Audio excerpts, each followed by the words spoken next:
treatment and restoration of their competency so they can have their right to a trial. And I'm encouraged by some of the discussion that's going on in this regard. People are coming forward. Senator Dingra has, I think, some really good ideas about how to provide additional competency restoration in outpatient settings, how to get people who have developmental disabilities and dementia to get that type of treatment. We're hearing some good ideas, and I look forward to progress in this regard. I want to talk about housing if I can. I am pleased multiple efforts are underway, heading in the right direction so far in this legislative session. We have bills moving forward to try to increase the places where we can build housing for Washingtonians. We know we have a tremendous and chronic shortage of houses. We need places to build that housing for people. And right now we have good discussions underway to increase the places we can build housing by changing some of our onerous restrictions, government regulations, and zoning that today is preventing us from building the housing we need. I think people know this. We've had 1 million people move into our state. We've only built 350,000 units, and we're going to have a homelessness crisis unless we build more housing. And we cannot build more housing unless we have more space to build those sometimes more dense community in light of our zoning rules. So I think good progress is being made, and people are listening to one another, and I think there's a good prospect for real progress in this session. But we also have to finance this housing, and we know that the private market cannot totally finance low-income housing, and we need to provide for people who are today homeless. We have probably 25,000 people who are homeless in the state of Washington, and for them to get housing, we need a substantial investment to build that housing and provide the supportive services for those who need it. We're seeing progress on that effort. As you know, I've proposed a way to finance that by using bonding authority of the state of Washington. This is getting a good look, and I'm pleased about where we are in the discussions about that provision. But the one thing I've tried to encourage the legislators is failure is not an option here. We simply have to step up and build more housing. And we can't do it on little tiny baby steps. This is something we need to do at scale. We've put additional funds in the last several years. Those funds are working. We are moving people into all kinds of different housing. We are getting people off of their chemical addictions. We are getting their mental health treatment, but we're not doing at scale enough of it. So I am encouraging legislators to go big, not just to go big to go home. We need people to say, we need to go big so that people can go home.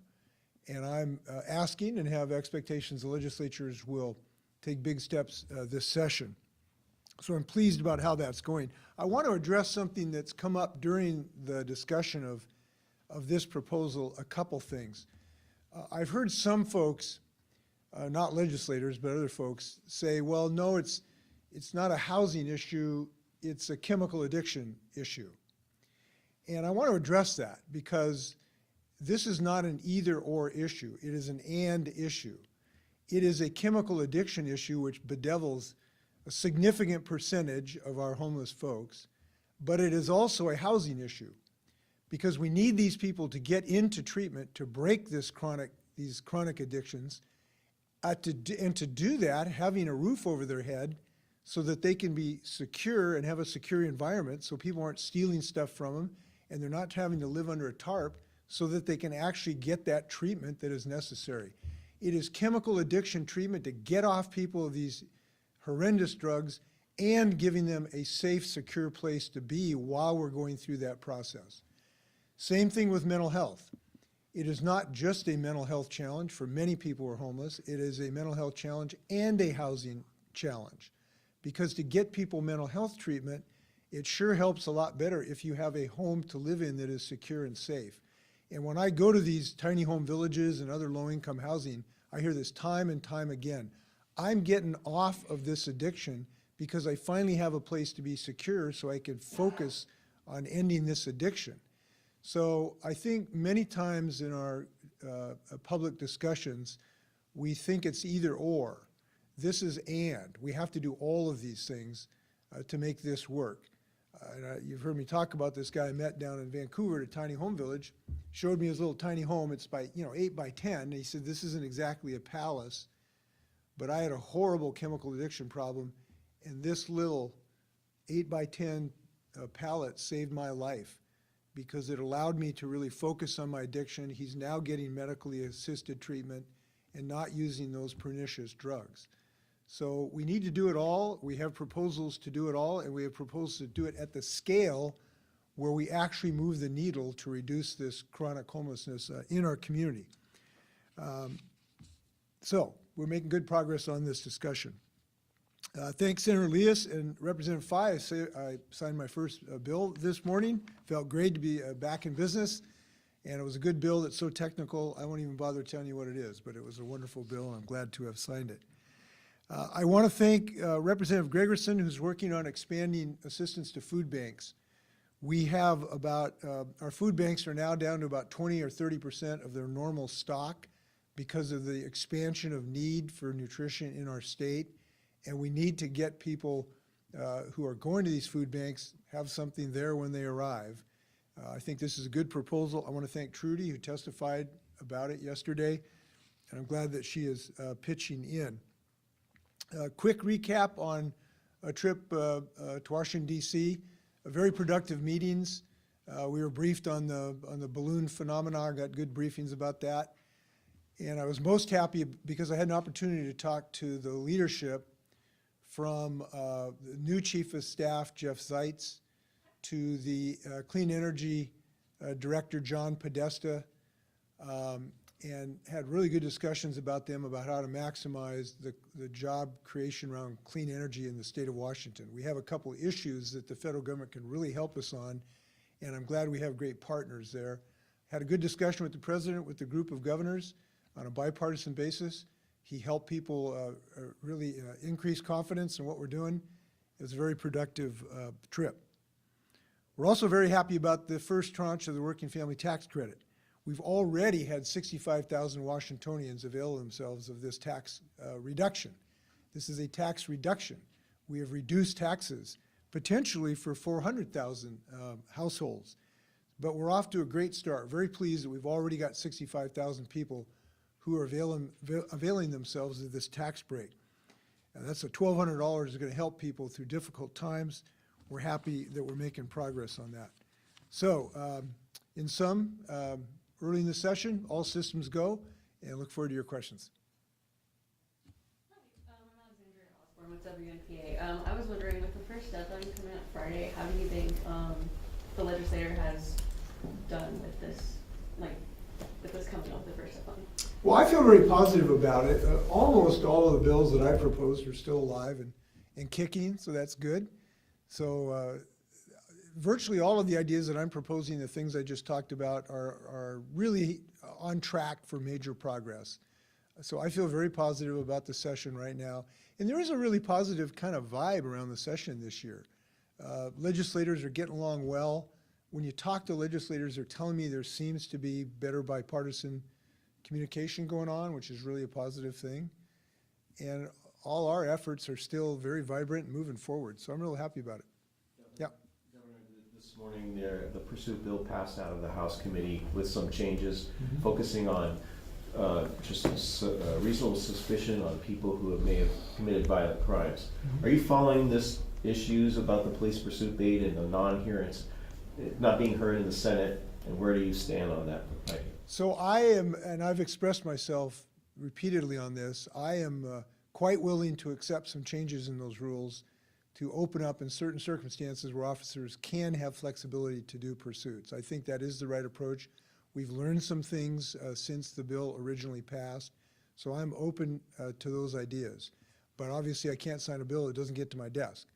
So I hope legislators will continue to discuss that. I hope some bill can get to my desk. Governor, I'm going to check in with you on firearms proposals. It looks like the prohibition on semi-automatic rifles is out of committee and in rules committee, and I think you've got two other priorities: manufacturing liability, permitted purchase. Haven't gotten out of their second committees yet, but are still going for the moment. How do you feel on those, and do you think any of those are going to reach full votes in the House or Senate? Well, I hope all three do. I think all three of them are common sense measures. The relatively newer idea is the idea that people ought to have safety training and then get a permit to get a gun. And I'm actually spending a lot of time sharing the evidence about that it's a very effective provision. There was a research done by which college was, I'm trying to remember what college was, who looked at all of the gun safety provisions and concluded that this type of gun safety measure has the biggest impact in reducing gun violence. It is the best thing that we have to reduce violence when it comes to gun safety. So I'm sharing that information with legislators, and I hope that they get all three of these bills to me. And I'm particularly interested in that one because it has been shown to be so effective. Who can argue against having some modest degree of safety training before you get a gun? I don't know how you make an argument against that. Everybody can get one who's otherwise eligible, but you got to show some degree of safety training. And this has been shown in Connecticut and other states to be effective to reduce this carnage of gun violence. We know how terrible this is. Hardly a day goes by where you're not reporting some horrendous violence of totally innocent people who are enjoying the day and never get to go home again. And this is now epidemic in our society. And all three of these measures have some means to actually do something about it.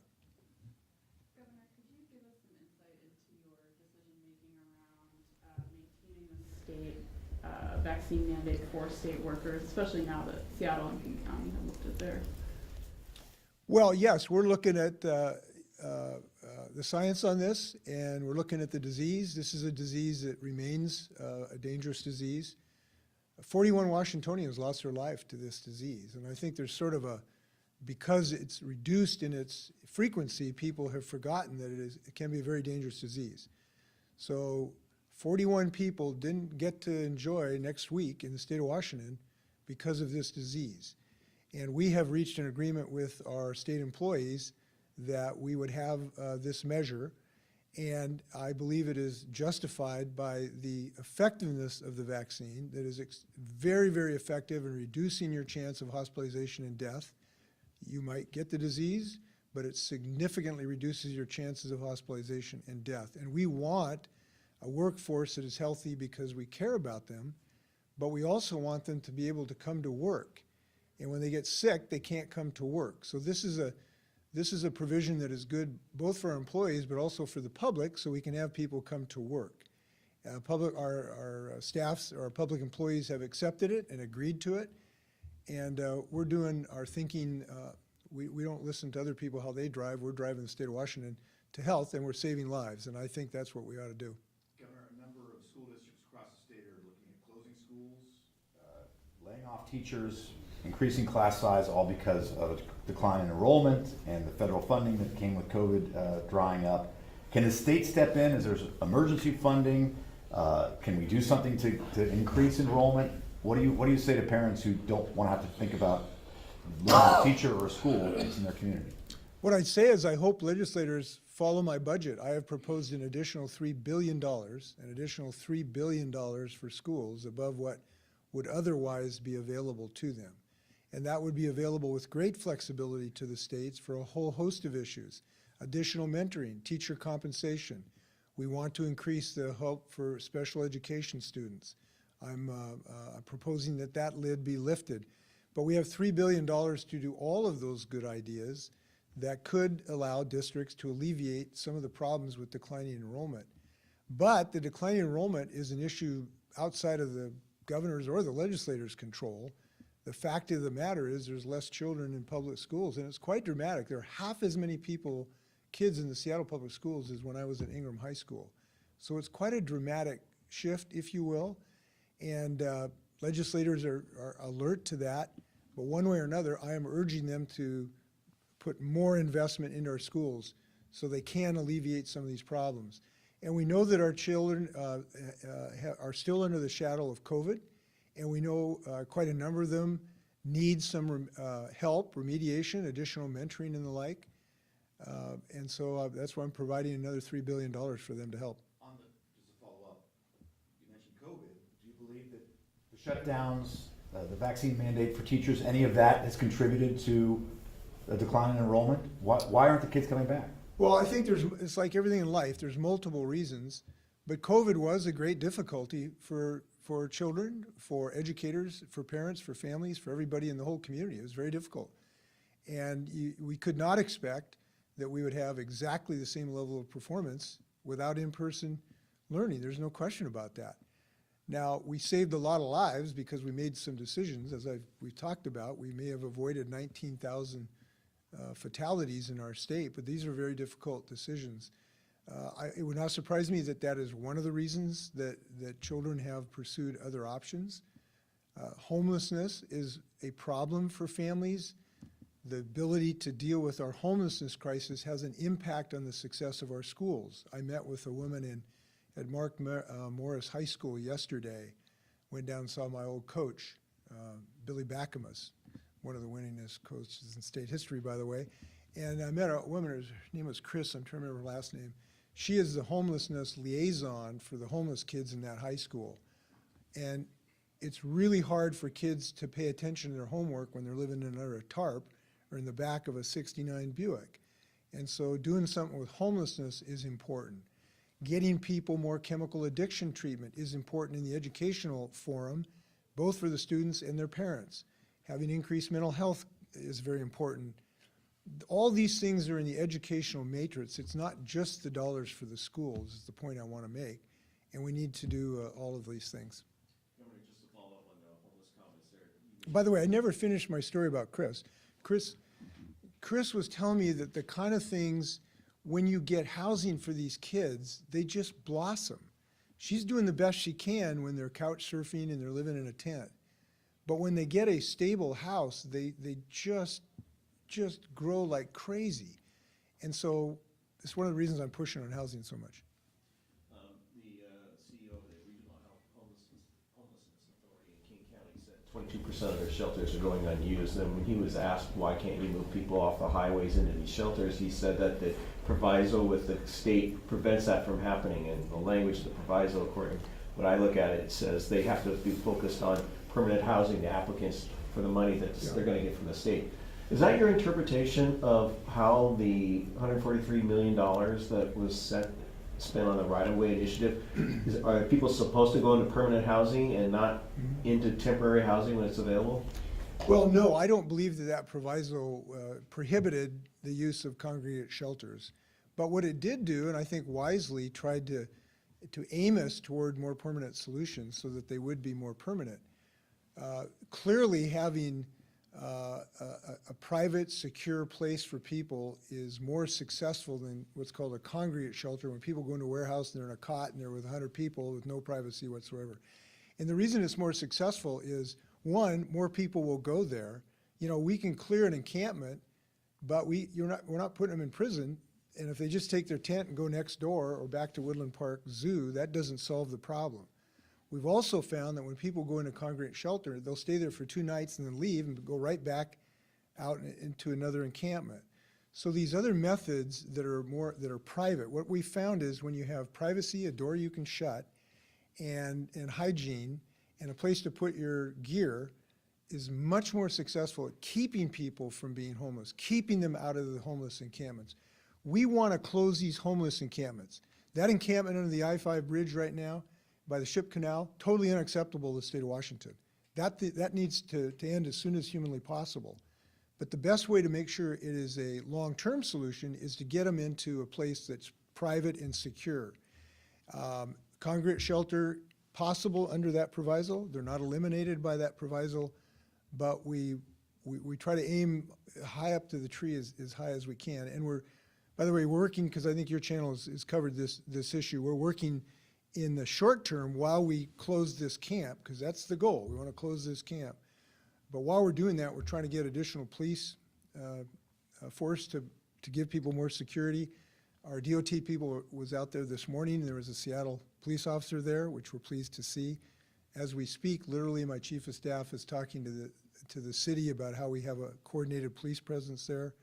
We're trying to do some of the trash pickup. They removed a bunch of the propane bottles. That doesn't solve the neighbor's concern, but we're trying to do everything we can as fast as we humanly can. Governor,